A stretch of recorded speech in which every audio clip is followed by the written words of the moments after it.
Trenčiansky kraj je, čo sa týka výskytu kliešťovej vírusovej encefalitídy na čele a ochorení neustále pribúda.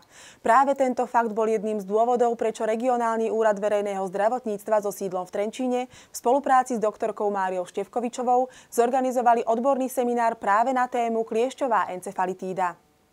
Kliešť patrí medzi roztoče a je príbuzný pavúkom. Pre svoje rozmnožovanie potrebuje krv teplokrvných živočíchov. Na hostiteľovi vyhľadávať teplé a vlhké miesta, kde je väčšia pravdepodobnosť mäkkej, tenkej kože.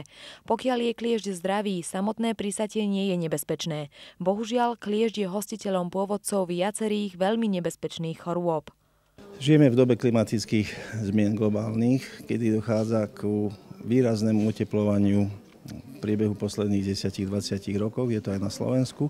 A to sa prejavuje tým, že sa nám mení rozšírenie kliešťov na Slovensku, ako keby unikali z suchých nížin, kde trpia tie oblasti suchom a prenikajú do horských oblastí. A kým v rokoch 30. 50. sa vyskytovali do nadmorskej výšky 600 až 800 metrov, tak teraz je to do 1000 až 1200. Čiže horské oblasti, ktoré my v lete vyhľadávame ako oázu kľudu, pokoja a oddychu, sú v podstate už aj ohniskami kliešťami prenášaných ochorení, ako je kliešťová encefalitída alebo rímska borelióza. A obzvlášť Trenčiansky kraj patrí na prvé miesto v počte týchto ochorení na Slovensku v posledných rokoch. Vírusová kliešťová encefalitída je závažné ochorenie, pretože ide o postihnutie vlastne infekciu centrálneho nervového systému.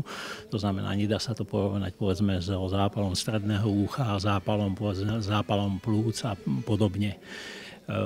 Samozrejme je dôležité, v akej forme toto ochorenie prebieha, lebo sú formy ľahké, ale aj sú formy aj ťažké a dokonca sú formy aj také, ktoré skončia letalitou. Aj keď tá letalita alebo smrtnosť nie je vysoká, udáva sa asi v 1 až 2%. Choroba sa objaví po niekoľkých dňoch najprv ako nevoľnosť, ktorá prejde do bolesti hlavy a ďalších príznakov podobných chrípkovému ochoreniu.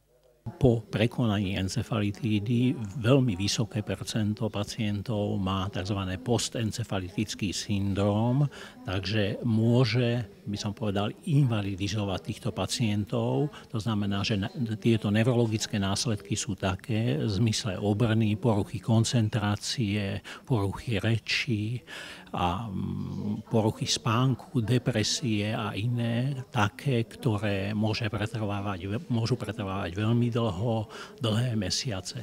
Farmaceutický priemysel nedisponuje antivírusovým liekom proti vírusu kliešťovej encefalitídy a liečba je teda len symptomatická. To znamená, liečia sa len príznaky ochorenia ako opuch mozgu, tlmenie krčov a iné.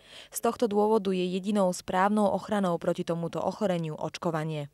Hlavnou prevenciou, bez ohľadu o akú chorobu ide, ktoré kliešte prenášajú, je kliešťa čím skôr odstrániť z tela. Musím povedať, že robíme chyby pri odstraňovaní a tie chyby tak nejak kolujú ako zaručené recepty. Tak jeden z tých receptov je, že sa odporúča tampón, ktorý sa navlhčí, priloží sa na toho kliešťa, zatočí sa niekoľkokrát a on sa pustí. Musíme si uvedomiť, že kliešť má 3 vývinové štádia, larvu, nymfu a imago, teda dospelého kliešťa.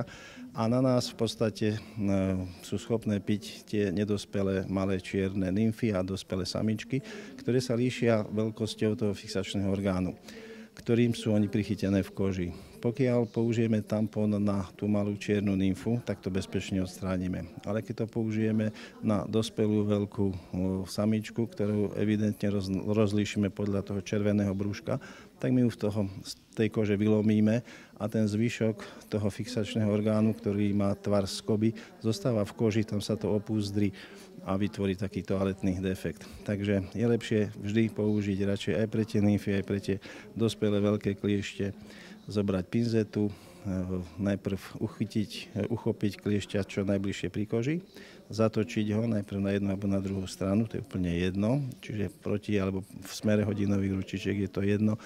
Ten fixačný orgán, tá skoba nemá závity, má len spätné zúbky.